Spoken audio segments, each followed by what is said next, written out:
जैसे मैंने आपको बताया ही था कि इस्तीफा देने के बाद जो मध्य प्रदेश शासन है वो तरह तरह के षड्यंत्र और साजिश रच करके मेरे खिलाफ जो है वो कार्य करेगी। और आप देख ही सकते हैं कि किस तरीके से मेरे इस्तीफे के बाद लगातार नोटिस पे नोटिस दे रहे हैं। जब ये वीडियो सुना आपने, ये निशा बांगरे हैं, ये डिप्टी कलेक्टर हैं, छतरपुर में इनकी पोस्टिंग हुई और जब इनको छुट्टी नहीं मिली क्योंकि ये अपने गृह प्रवेश में जाना चाहती थी, बुद्धिस्ट हैं, उसके बाद इनको छुट्टी नहीं मिली, उन्होंने इस्तीफा दे दिया।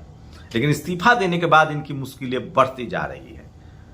निशा बांगरे ने एक और वीडियो जारी किया है, एक बार इसे सुन लीजिए।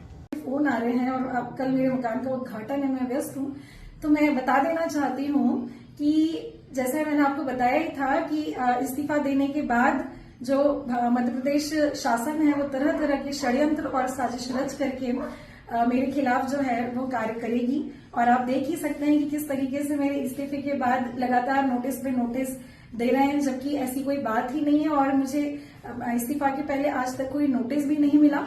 और इस संदर्भ में यही कहना चाहूंगी कि मेरा जब ट्रांसफर नवंबर में भोपाल से छतरपुर हुआ तो मुझे 4 महीने तक छतरपुर पर आवास आवंटित ही नहीं हुआ। मैं अपने परिवार के साथ रेस्ट हाउस में रहती थी, तो ऐसे में जब 4 महीने तक मेरा 4.5 महीने तक जब आवास नहीं था तो मेरा सामान कहाँ रहेगा। तो मेरा सामान जहाँ मेरी उसके पहले की पदस्थापना थी उसी घर में रहेगा। तो मेरा सामान इसलिए भोपाल में रखा था। अब जब मुझे छतरपुर में मेरा मकान अलॉट हुआ तो हम अपना सामान लेकर के जा रहे हैं, लेकिन अब तो मैंने इस्तीफा ही दे दिया है, तो अब तो इस मकान का कोई प्रश्न ही नहीं है। और मैं बताना चाहूंगी, शासन की नीतियों को देखिए और शासन का रवैया देखिए कि भोपाल के शासकीय आवासों में कई लोग बिना आवंटन के जो हैं वो सरकार के नुमाइंदी और बहुत सारे लोग जो हैं बिना अलॉटमेंट के वहां रह रहे हैं, उन पर कोई प्रश्न चिन्ह नहीं उठाता और अवैध रूप से वो रह रहे हैं, उनको संरक्षण मिल रहा है। तो आप शासन की नीतियों को देख सकते हैं कि किस तरीके से मुझे जो है वो जानबूझ करके परेशान किया जा रहा है। मुझे मालूम था कि इस तरह की चीजें आएंगी और लेकिन हम इन सब चीजों से डरते नहीं हैं, हम डटकर मुकाबला करेंगे। ये जितनी नकारात्मकता मेरे बारे में प्रचारित करेंगे, मुझे लगता है कि मुझे उतनी ही सकारात्मक ऊर्जा मिलेगी अपने उद्देश्यों तक पहुंचने के लिए। इसीलिए मैं सभी मीडिया बंधुओं को और सभी को बताना चाहती हूं कि जब मुझे इस नौकरी से ही मोहब्बत नहीं है तो मुझे उस आवाज से क्या होगा।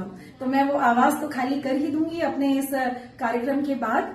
तो ये सरासर जो है ये सरकार का जो है ये तानाशाही रवैया है और तानाशाही पूर्ण ये पत्र है और इस तरह के पत्र और आगे आते भी रहेंगे, ये षड्यंत्र रचते रहेंगे, लेकिन हम घबराने वाले नहीं हैं। जय हिंद। तो सुना आपने, आप सोचिए कि एक डिप्टी कलेक्टर के साथ जब इस तरह का जातिगत भेदभाव हो सकता है तो और क्या होता है इस देश में। मैं फिर कह रहा हूं, इस देश में धर्म के आधार पर भेदभाव तो बहुत नया है साहब।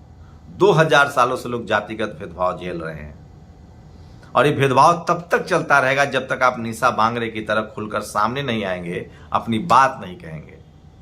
ये भेदभाव तब तक चलता रहेगा जब तक आप आंख में आंख डालकर बात नहीं करेंगे।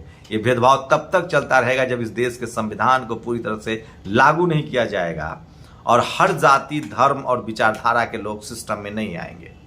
मैं फिर कह रहा हूं, ये लड़ाई निशा बांगरे की नहीं है, ये लड़ाई इस देश के SC, ST, OBC और किसानों की है। जो 90% लोग हैं उनको जाति की वजह से इसी तरह से प्रताड़ित किया जाता है। सोचिए, निशा बांगरे, शेड्यूल ट्राइब, उस पर से महिला, और किस तरह से अब इनको पुराने हिसाब किताब ठीक किए जा रहे हैं।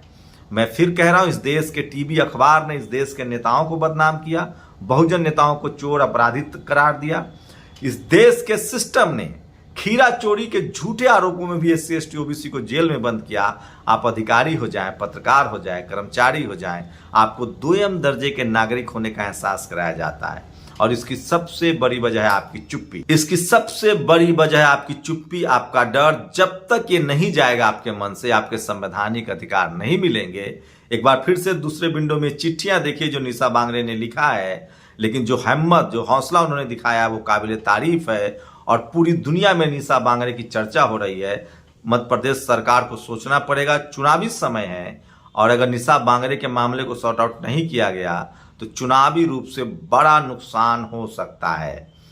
तो आप लोग बताइए, आप लोग अपनी प्रतिक्रिया दीजिए कि क्या एक डिप्टी कलेक्टर के साथ भी जातिवाद होता है। अरे सर, यहाँ तो राष्ट्रपति को भी जातिवाद झेलना पड़ता है। इसलिए मैं कह रहा हूं, भारत एक जाति प्रधान देश है और जातिवाद तब तक खत्म नहीं होगा जब तक इस देश में तमाम संवैधानिक प्रावधानों को लागू नहीं किया जाता है। आप लोग अपनी प्रतिक्रिया जरूर दीजिए। शुक्रिया।